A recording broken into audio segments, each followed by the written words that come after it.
Today's guest is someone who's spent his entire career navigating one of football's most misunderstood spaces, the world of recruitment and player representation.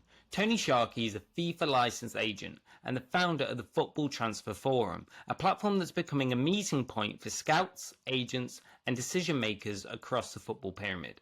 But Tony's not just an agent, he's a connector, a mentor, and one of the loudest voices in championing the value of good that intermediaries bring to the game. In this episode, we explore what really goes on behind the scenes during a transfer, why scouts are the unsung heroes of football, and how the next generation of agents can break into the game the right way. Let's get into it. Tony, thanks for joining us. It's a pleasure to have you on. Yeah, great to be here, Josh. Looking forward to it. So, what was the moment you realised that you wanted to work in football and specifically to become a football agent? Yeah, there wasn't it wasn't like a eureka moment. I'd been a failed professional footballer. I'd left school at 16, joined Leeds United, had a year's pro deal, and then, like many young players, got released at 19. And my whole career plan was to be a professional footballer. That was the only thing on my mind, really. So I didn't know what to do. I ended up doing a PE degree in the same place that Dan Ashworth did his PE degree, which was Brighton Poly back in the day, now the University of Brighton. And then I worked in sports development for local authorities. But I'd always wanted to get back I'd always played semi-professionally. I wanted to get back into football. I went to do my coaching badges and I did my cruciate ligament again while I was doing one of my coaching badges. So I thought, well, that might be an avenue that might prevent, going down that avenue. And then I noticed that there was a number of people acting as agents, but mostly for the better players in the business. And I just wondered, could I do that? I've got a reasonable network, I've got a reasonable understanding of the business. And I just thought to myself, can I do that? And that's, where it started, I suppose. It's really interesting because, like you say, especially at the time, it was largely the more high-profile players that had agents and representation. So is that like a niche that you recognise, or was it that the opportunity was there and you're just going to grab it and sit and see what happens? Yeah, well, I sort of made it up as I went along, because when I first started, I was sending young players from the northeast to any football club who'd have them, literally anywhere, whether they were scholars, young professionals, just on trials anywhere, people who'd been released like myself. And I had some success with that, but that also means that you need, when I was starting off, I think I had about 12, 13 young players, and very few of them make it. Very few of them, if they're, from 16 to sort of 21, or they might get a first pro contract and then nothing else. So it really is a tough business to break into as a player. And so if you're representing, 12, 13 players as I was back then, and one of them or two of them make the grade and get a professional contract and then maybe get another one, you're doing quite well. But I'd also met quite a lot of agents from around Europe at games and at matches and up and down the country, conferences, things like that. So I started to cooperate with some of those agents, and that really pushed things along a bit, doing brokering. In the introduction, you used the term intermediary, and that was really what I was doing when I was working with other agents. I was acting as a broker. And the term intermediary now isn't recognised in football. It's football agent. FIFA tried to make it, we're all called intermediaries, and we didn't like that. So I'm a FIFA licensed football agent. But that part of the business that I was doing, it went really well. I did my first sort of Premier League deal in 2005. Kicked on from there. Let's go back to when you were first starting out there. You're doing your coaching badges, you get your injury, you're looking for a different avenue to stay in the game. You've come up with this idea of, right, I'm going to be a football agent. So how old were you around when this was happening? So I did a 4-year degree in my early 20s, so it took me to about 25. I then worked for local authorities for 6 or 7 years. So I was about 32, 33 when I started thinking about becoming an agent. Look, myself, and I'll give a big shout out to Ryan McKnight, who's my sort of business partner across the Football Transfer Forum and the agent training that we do. When I started, there was no information, there was no training, there was nobody, helping you up. You had to find all the information about being an agent yourself. I had some good contacts who I could talk to and find out more about the industry, and I had a mentor at that time as well, which really, really helped. So I was in my sort of early to mid 30s when I started looking into football agency, and then I had to pass the exam, which I did first time in 2002. But it took Josh, maybe 5 years from looking at it in the year 2000 to doing my first sort of Premier League deal 5 years later. It's not an overnight quick fix unless you've got your brother's a top player or your son's a top player and you decide to represent that player. It doesn't normally happen very quickly. It is a tough process and a long process. Apologies for taking you away from the podcast, but this will be really quick. We've launched our football business community. What that is everyone that's a guest on this podcast is part of this community. So if you would like to network with our guests, this is the place to do so.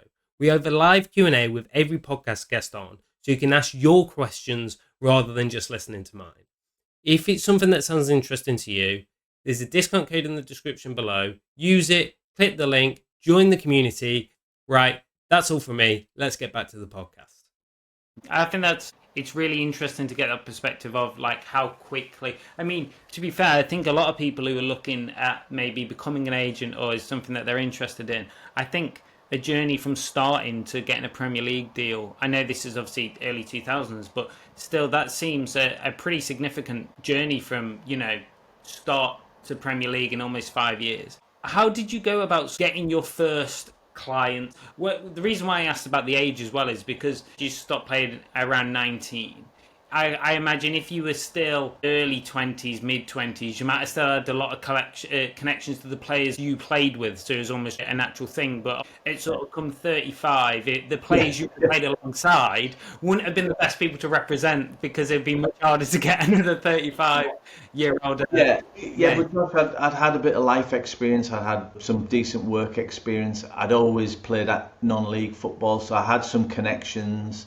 But I had some connections in the professional game, so I wasn't starting from a sort of blank page. I had a little bit of a leg up, if you like. But the first players were all those players I sent off on trials to places. I did particularly well with West Brom at the time. West Brom was not the best academy. It was like the fourth best probably in Birmingham at the time, and they were always taking players off me.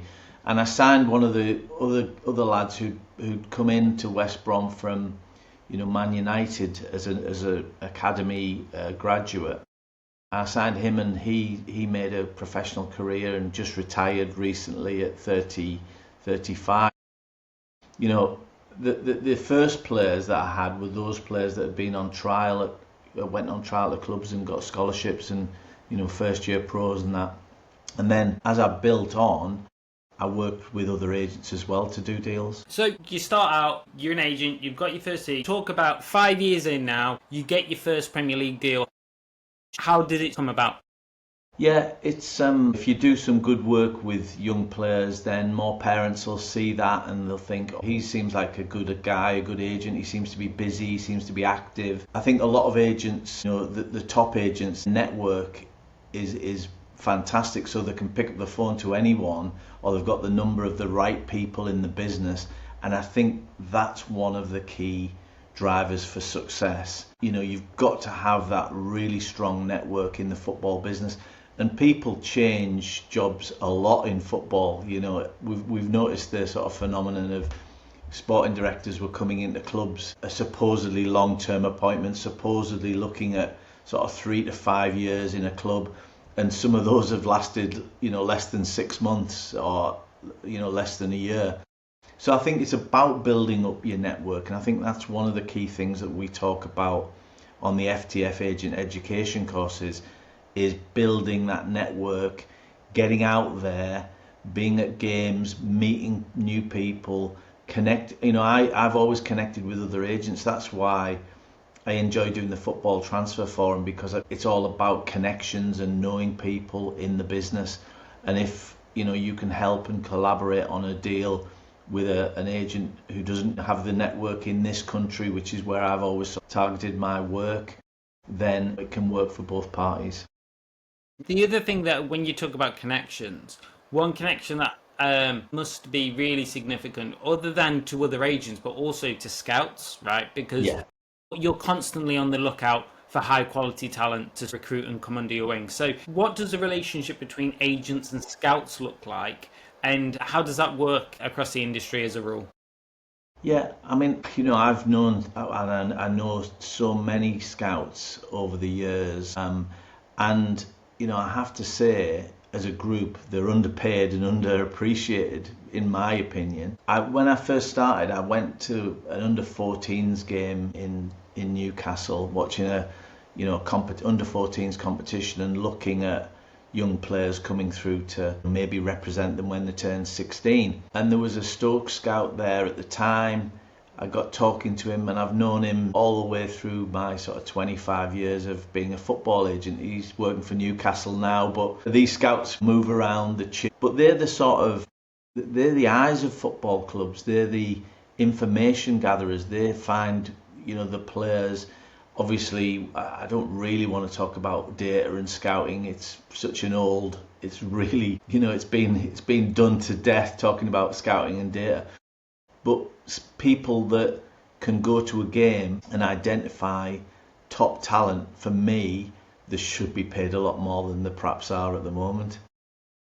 Scouts will ring you asking about your players or asking about things that you've seen. I mean, I used to pride myself on, I watched the 21s and 18s in this area, and some managers and some scouts would ring me and ask me about players who weren't necessarily my players, but I'd always help them and sort of say, oh yeah, I would take him on loan if you can get him on loan, I like that player.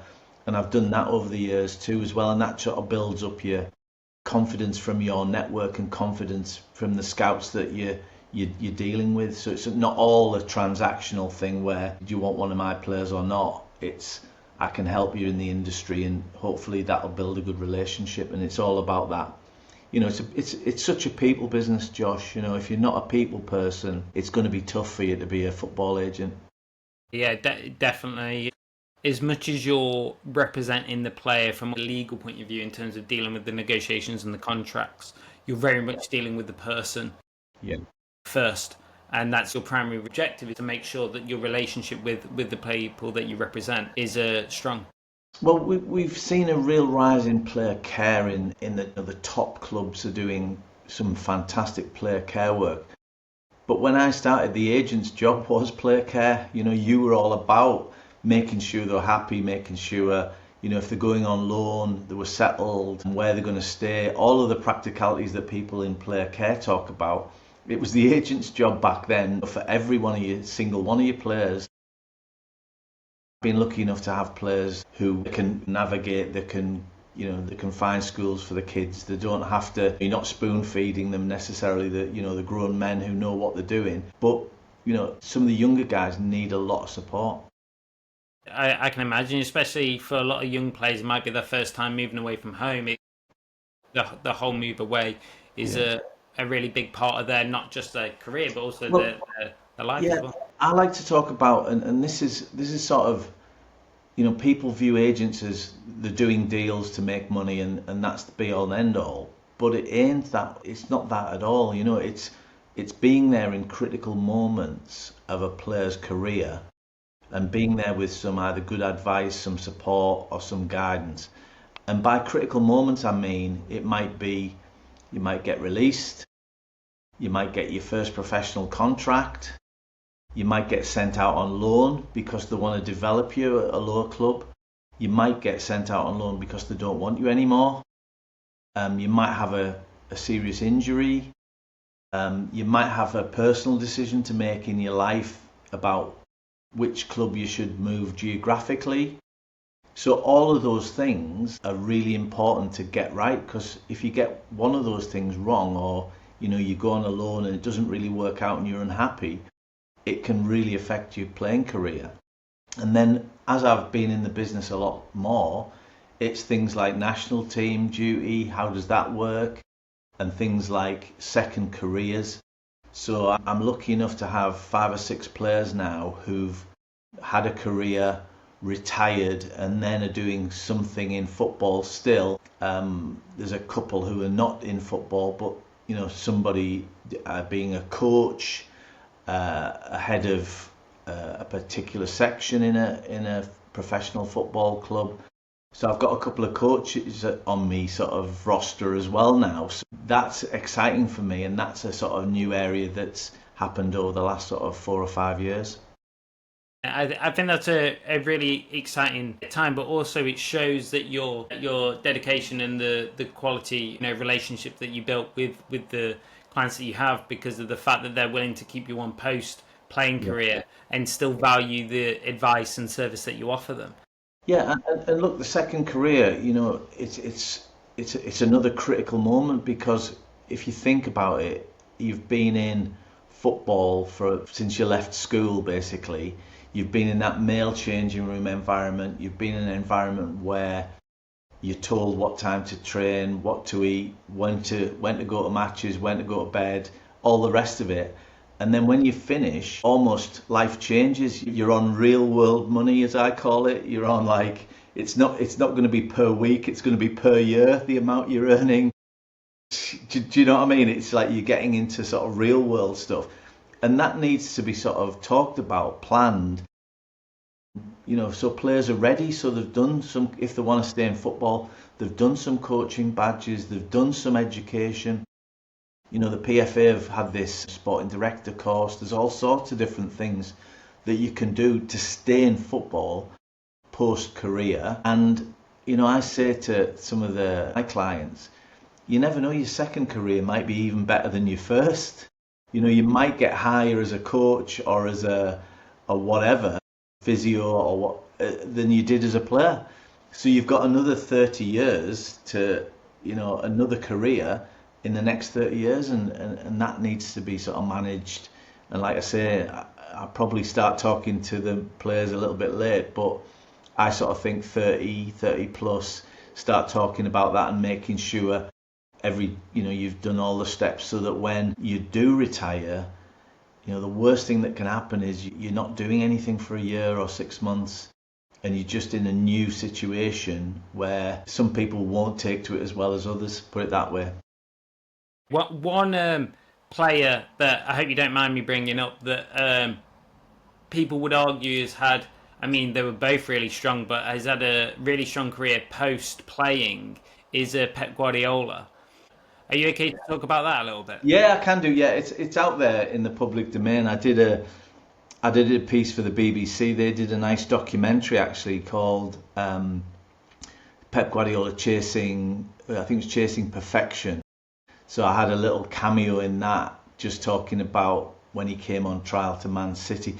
Yeah, so he came over in 2005. It was the same transfer window, the summer transfer window. So it's going to be 20 years ago, Josh, and I'm still talking about it 20 years later. Yeah, so he came over for a trial at City. Again, it was one of those relationships with an agent who, wasn't from this country. Pep wanted to get a look at the Premier League, and it wasn't easy finding that trial, and the trial went really, really well. It was great to be around a person, and I knew as soon as I met him and started talking to him, I knew he was something special. And it didn't surprise me one bit when he ended up Barcelona B, then Barcelona, and then the rest. It didn't surprise me at all. I've met some exceptional people in football, and he's like right at the top of those people that I've met. Is there any other people that you've met, or maybe players that, how sometimes you meet someone and you have that inkling almost straight away? You're not sure why, but they've got that bit of something. They've got, maybe it's a bit of an edge, maybe it's something in their personality, even just the way they present themselves. Is it, when you're looking at a player, obviously you're looking at the obvious about what they do on a pitch, but also you've got to consider, their mental state on and off the pitch, how they act, how they react with others. How do you sort of build that sort of intuition as to, I mean, most people, not to take away from your intuition, but I imagine most people who spoke to Pep Guardiola sort of knew he's a special one. But how do you sort of apply to that to those maybe who aren't as quite as obvious when it comes to their performances on the pitch? No, Mourinho's the special one, like Pep's Yeah. Pep's the extra special one in my eyes anyway. Like I said, if you're a people person, then the football agent business, has a lot of, things for you in it. Some of my players, they've captained the club, they've been voices in the dressing room, and you sort of know straight away that person is then going to go on to be a head coach or an assistant head coach or whatever. But they're going to be leaders, and they've been leaders as players. So it's the ones who've captained clubs. I don't want to mention anyone in particular who's out there, but just from their personalities. And look, we have a chat. When I'm talking about second career, what's the game plan? Are you wanting to be a coach, a head coach, or and you soon find out. It's tough out there. There's very high competition for jobs, but you soon you soon find out who the ones that are really going to put the work in. And I'm sort of delighted to tell you that a lot of the players that I've worked with have stayed in the game, 90%, and they're very successful at different levels. So when it comes to representing a player, when it comes to negotiating a transfer, that's different to negotiating, say, like a head of coaching, or if someone's going to be, say, football administration in a club or whatever. So talk us through like the different sort of technicalities and how you actually go about representing them in different scenarios as they move through their career. Yeah, I mean, look, the players in general, want to play at as high a level as possible. They want to play often. They don't really want to be sat on the bench too much, although that happens unavoidably. They want to play as high as they can in the best competitions and the best teams that they can. And the money does follow. When it comes to a transfer window, look, we're in the middle of the summer transfer window now. When it comes to a transfer window, beforehand, you will know by just what's happening in the club, the player themselves. Are they needing a move? Are they wanting a move? So, for example, if you've had a really good season in the Championship, is there any Premier League clubs that are looking out for that particular player? So if you've had a really good season, you might be ready for a move upwards. If you've had an okay season, the club might want to give you a new contract, renegotiation. You've had a good season. You haven't absolutely smashed it, but you've had a really good season, so we'll extend. And then if on the flip side, if you've not had a good season, you've hardly played, and your contracts, you've got another year in your contract, you might be looking for a move. And you might have to move down to either a lower Championship club or a club in League One or top of League or whatever, or Scotland or wherever. So, you've had those conversations with players. The British players particularly usually have sort of geographical, I'd like to stay in this part of the country, or I'd like to move to a club there, or, they're probably going to have a house in where they started off, their first house, and a lot of the players will stick with that and then just move around, maybe have an apartment or whatever if they have to move a reasonable distance away from that, the main residence. So there's a lot from a playing side. There's a lot to think about. From the coaching side, I think one of the biggest things that I've found is that every coaching job that becomes available, there's 30 or 40 really good candidates for that job. And it's about managing expectations as well, because everyone thinks, oh, I could manage that club, I could be the head coach of that club. And yet the process, there's lots of head coaches out of work at the moment. There's lots of people with really good CVs out there. There tends to be I've seen a little bit of a shift towards younger up and coming coaches. We'll get a head coach from a Premier League 21s set up, and they can come in and coach. So with the coaches, it's more about managing expectations as well. And I think You know, the deals, doing deals for players and doing deals for coaches, there are some nuances and differences in those deals for sure.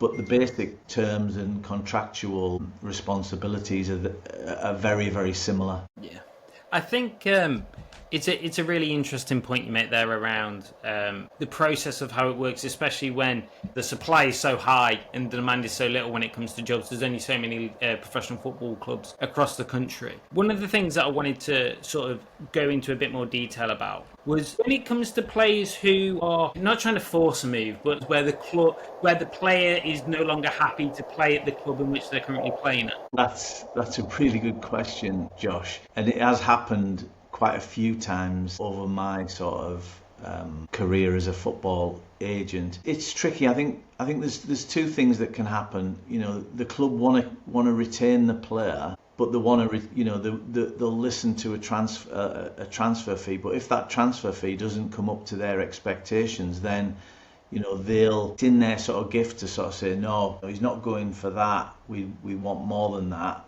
And if the other club isn't prepared to do that, there's a stalemate. Now, it depends on what your attitude as an agent and the players happy to try and force that move. Because for me, if you're trying to force a move, you're already spoiling the relationship at that club, and the club might just then dig their heels in, or the club will dig their heels in and just say, look, we're going to stick to our guns, and you've got to keep in the club. We're going to keep you here, and almost the club are almost cutting the nose off to spite the face. So it's a real difficult situation that if at all possible you want to try and manage to avoid. And I think you've probably seen transfers over the years that have been a sort of a reluctant transfer from the club's point of view. But I guess that ultimately, if the player isn't as highly motivated to play for that club, then it's probably best for both parties that they do move. And look, we see it every transfer window. There's always going to be the player who wants that move and doesn't get it for whatever reason, where the club are sticking with their valuation and nobody's met it. And then, to be honest, after a week or so, the player knows he's got to knuckle down, and the closing of the transfer window is good for everyone in that respect, because then it's just like you focus on your football, you do as well as you can on the pitch, and you crack on. Another thing around the difficulties of transfers is a lot of deals go down to the wire, especially on transfer deadline day. If you're trying to manage 7 or 8 transfers that are all going through last minute, final deadline day, how do you manage that scenario? Yeah, just before I sort of answer that, because it's a tricky question in terms of how things work out in a transfer window.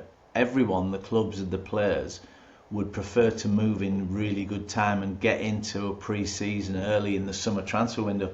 If you think about it, if a player's coming in from abroad and they come in the January window, for example, they've got days, a matter of days, to acclimatise, get themselves sorted. They'll be in a hotel for a longish period of time, but they'll be coming into a club, training a couple of times, and then maybe be on the team sheet at the next game.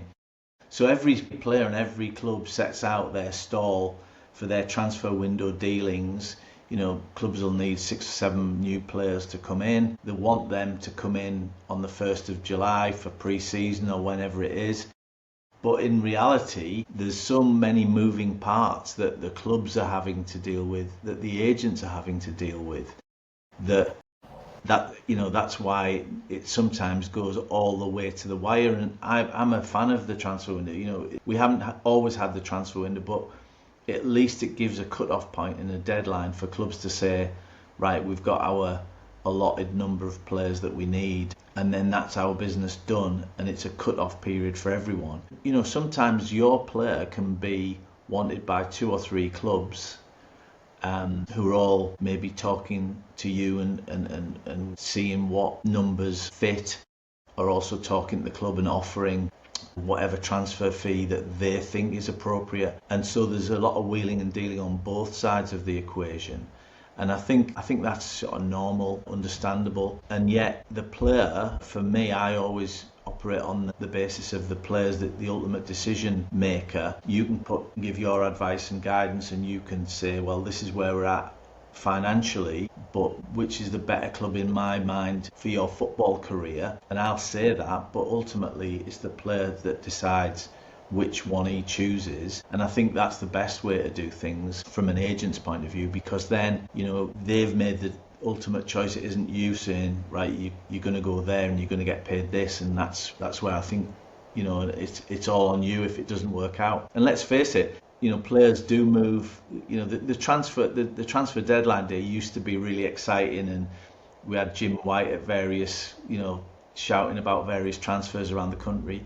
The January window hasn't worked out like that anymore. Summer is there'll be a lot more activity on deadline day. Obviously, it's the bigger window of the two, but you know, the excitement and the build up to deadline day isn't what it used to be. And I think most clubs are trying to, and most agents are trying to do the business early, if at all possible. I think there's more, you know, of trying to do that and trying to do things early. And the other thing that, you know, some people may not know is, everyone is talking about players and transfers all year round. It's not just an activity that takes place in the transfer windows.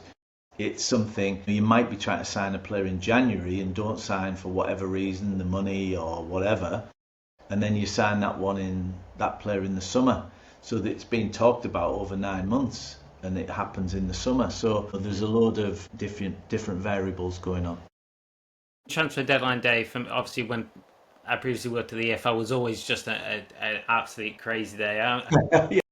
Big shout out to Carabao and Papa John's for the pizza and the energy drinks to keep the office going. They were great sponsoring choices. The department that chooses the sponsors needs to keep with the food and energy drinks, because it does really help the internal staff on transfer deadline day. I did me sort of last deadline day transfer, been talked about for months and months, the deal, and then I think the club were trying for another player that they didn't get, and then they went to the second or third choice. Do you know what I mean? And so that's why that happened. And obviously clubs have, you know, have the hit lists of who's the first target, second, and then as you get through a transfer window, your first target's gone to another club, your second one's gone here, your third one hasn't made his mind up, the fourth one's ready to commit. So, you know, it can happen like that. So it's a sort of domino effect, if you like, and clubs are well experienced in doing transfers, and you know, we all understand how it sort of works. But everyone does want the transfer deal to be done earlier, sooner rather than later, because it's a first come first served business. You know, they've got finite numbers of squad members, and they've got positions that they want to try and fill. So it's a first come first served business. If your player goes to a club and he's the number one right back, then that position's closed and they go on to the next one. With how regulations work now, a lot of clubs are in a position where it's one in, one out, which sort of makes the transfer window almost like the housing market, in a sense of, I need to sell a player to get a player. I mean, that's always the case when they're playing to budgets anyway. But I think a lot of deals occur last minute because, we've signed the paper to get him out the door, so now I can sign on the dotted line on this one so he can come in, and you know, that's it sort of triggers this whole sort of series of transfers, because, you know, once the first sort of moving part happens, the rest of the transfers can sort of fall into place. For people entering the industry now, one of the largest area of growth in football right now is the women's game. And I know a lot of people that are entering the sport might see this as an opportunity to, if they're going to become an agent, or, you know, or any area of football really. How have you seen sort of the rise and change of how the women's game has worked from an agent's point of view? Yeah, well, I'm not an expert by any stretch of the imagination on the women's game, and I signed my first female client about a year ago. So I've been watching more women's football, and I've been building my network, because my network was literally all in the men's game over 20 odd years. And for the last year, I've been building my network in the women's game and learning myself. It's been quite exciting for me because it's been something new. It's very similar but very different as well, if that makes any sense. I'm enjoying it, you know, and it's sort of given me a bit of a new sort of lease of life as well, looking at the women's game. But I'm one of the people that thinks that it's growing exponentially. It's a fantastic growth area. I think I was at St James's and I had 5,000 there for the derby against Sunderland. and it was a very family orientated atmosphere. There was no sort of aggressiveness around the stadium at all, totally different, but big support, and it's only going to grow. And I think if you're in the football business or trying to get in the football business now, you should really look hard at the women's sector, because it is growing. The product is getting better on the pitch. Every time I see a game, it's improving. So for me, yes, there are more opportunities coming in the women's game for all sorts, for coaches, whether you're goalkeeping, outfield, defence, sporting directors. The whole gamut of jobs that are in the men's game are starting to open up in the women's game as well. And agencies and new agents have seized upon the women's game and thought, that's a niche that we can get into. Certainly the big established agencies have set up their own women's section, hired a strong agent, and they're doing it as well. So yes, it's a growth area. Yes, the big companies are on it, they're all over it, but there is some room for new starters as well.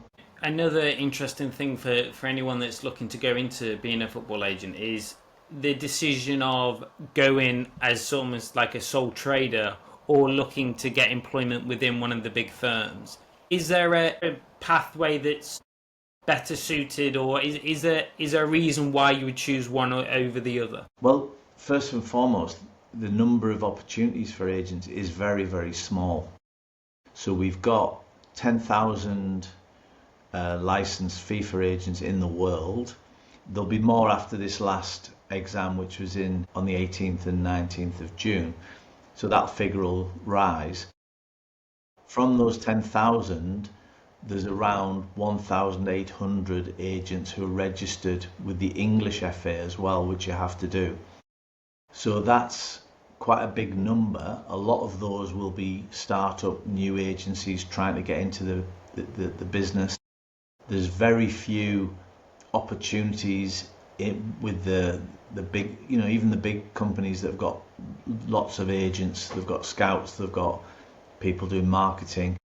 It's very rare that really good opportunities come up in those. There are some internships that come up every now and again, but those will have hundreds of applicants. It almost seems, Josh, like it's been I sort of call it the football manager thing. This generation of particularly young males have been brought up on football manager, where you're either you can operate as a sporting director, and the agent stuff gets sort of gamified, if you like, and the sporting director stuff, and you trade in players. And everyone finds it really interesting that the football agent business is of real interest to those people, as is the sporting director. But both of them are very difficult areas to get into. So our sort of mantra at FTF Agent Education is that you have to try and identify a niche. It might be that you work with agents from a particular country, you might speak a couple of languages, you might look at women's football, you might look at your area and see what the competition's like, you might try and target non-league players. There's all sorts of different things you can think about and do that are slightly different to the market, just to get your foot in the door, because that's what it's all about. There's not really people do join the big agencies, but they tend to have either a connection or a network. And again, it comes back to building your network, whether it's at games, at conferences, on through LinkedIn and other platforms like Instagram and what have you. So you can't lose by building your network. But what I'm saying is that the football agent business is still a very small, market in terms of the numbers of people who can actually enter those big companies. I think that's a reality that it's good to sort of talk about as well. I think as a rule, that's true with all jobs in football, in terms of there's a higher supply than there is demand, because it's just a market that everybody, especially in this country, so if everyone sort of grew, I say everyone, but anyone listening to this will have grown up loving football. And so ideally you would want to work in football if you were given the opportunity to do so, which obviously makes it very hard. And I think that also does add to the overall quality of the game, though, because it's only the very best that make it. So Other than what you just sort of touched on there in terms of finding your niche and all that, is there certain characteristics or what, again, with the intuition of when you know a play is good, when you're talking and you're going through these trainings with people that are wanting to become agents, what signals do those that are successful tend to have? What is it that you can sort of see and you sort of go, yeah, I can see you're going to make a career out of this because of X, Y, and Z? Yeah, I mean, look, we don't sugarcoat it. We explain to people in our courses that this is going to be really tough and that you've got to make a real commitment in terms of your time and effort, and you'll be spending a little bit of money traveling to games, going to conferences, whatever you need to do, buying coffees, lunch, whatever. So it is a big commitment if you're going to try and make a go of becoming an agent. You have to be a people person. For me, I think I've said it already, you've got to be an extrovert, you've got to be able to talk to people, you've got to be able to build rapport with your clients, their parents, the sporting director, the scouts, everyone in the football industry that you'll be dealing with. And you've got to have some life experience as well. I think when I started, probably I hadn't done much negotiation, and that was one of my weak areas. And I did some courses and read some books, and I follow a particular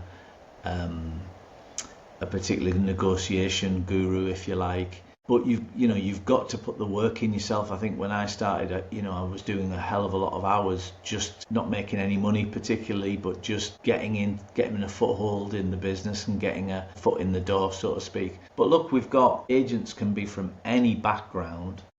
There's financial advisors, there's sporting directors have gone from being a sporting director to an agent, and vice versa. Ex-players. I mean, I really like, none of my ex-players have said they want to become agents particularly, but ex-players who become agents have been in, they've got that lived experience. So they've been in football, they've had the loans, they know what it feels like, they understand the business, they know the pressures, and they're ideal people to mentor these young men and young women who are in the game and have got questions and need assurances, and sometimes it's not always going their way. So I'm really keen to think that ex-professional footballers, they've also got a network. They've been in like 20 dressing rooms with 20, 30 different managers. So I'm pleased if more professional footballers get involved in the football agent business. In fact, I think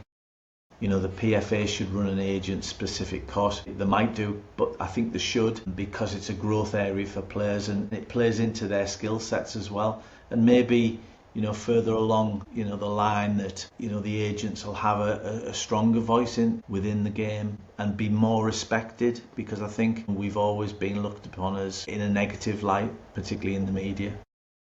I think that's, I mean, unfortunately, that is true. I think it's clear to see in sort of the way in which people speak about agents is almost seen as a detraction of value rather than adding value to the game. Well, there's a tendency. I've been, when I'm speaking to people in football who really don't understand the role of the agent, they sometimes put, oh, well, we're only talking about good agents. If you're a good agent, then that's fine. But there's a lot of, they sort of talk about, oh, there's a lot of people in the business who aren't good agents. But you could put good in front of any profession, couldn't you? You could put good politicians, good policemen, good, there's always going to be some, people who aren't as good as the other ones and are probably not acting as professionally as they maybe should do. But let's not, let's be real about, what agents can bring to the table. In terms of having a bigger voice for agents, it's obviously big news this week with the governance bill passing. And this is a big change in the industry which will affect all stakeholders. One big part of the regulator will be looking at financial stability, which ultimately becomes with some sort of financial regulation which could cap wages. And I know this is something that I'm not suggesting the independent regulators bring in a salary cap, but from an agent's point of view, how do you see salary caps or anything around that? What are your views on that? Yeah, it's a very relevant question. We've just had the bill go through. There ain't a great deal of detail on agents in the bill, as I understand it. The general gist of financial regulation has to include agents. Obviously, we earn our fees from the basic salary, commission off the basic salary, and other benefits that players receive. But what I would say is I don't really see that it's been the agents that's been the drivers of the massive rise in wages.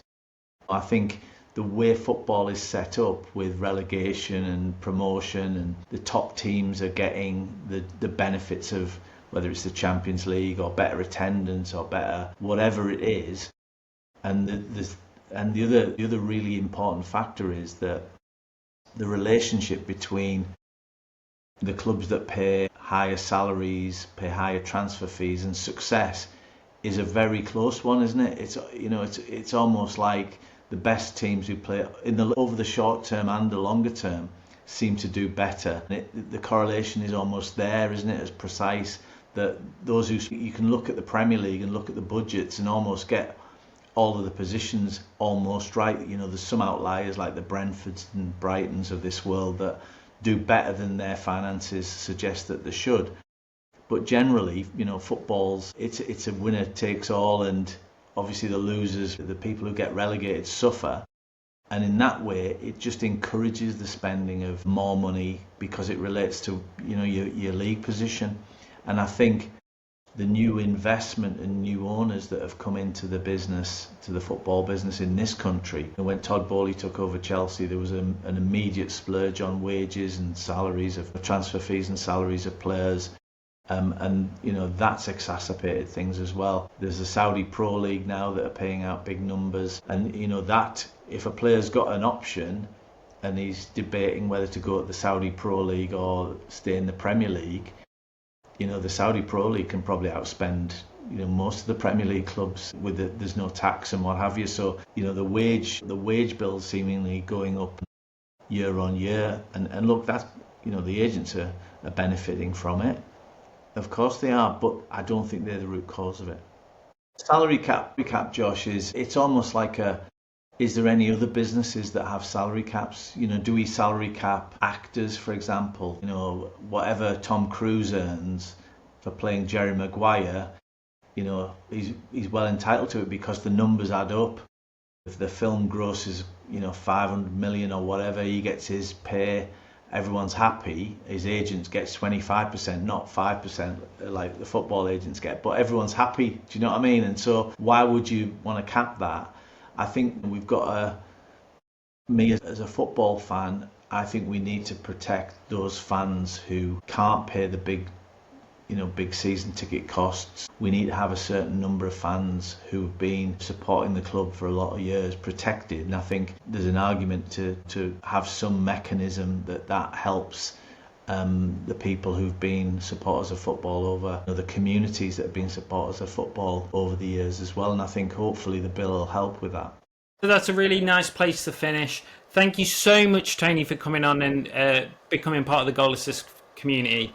For those who aren't aware of how this podcast works, what we do is we have a podcast which is then followed by a live Q&A. Every single guest we have on this podcast comes and joins us for a live Q&A. So if you'd like to network with myself and Tony, please come to the live Q&A next Thursday, the 17th at 1:45. The link will be in the description below. Thanks again for Tony for coming on. It's been an absolute pleasure. Thanks, Josh. See you soon. See you now. Bye-bye.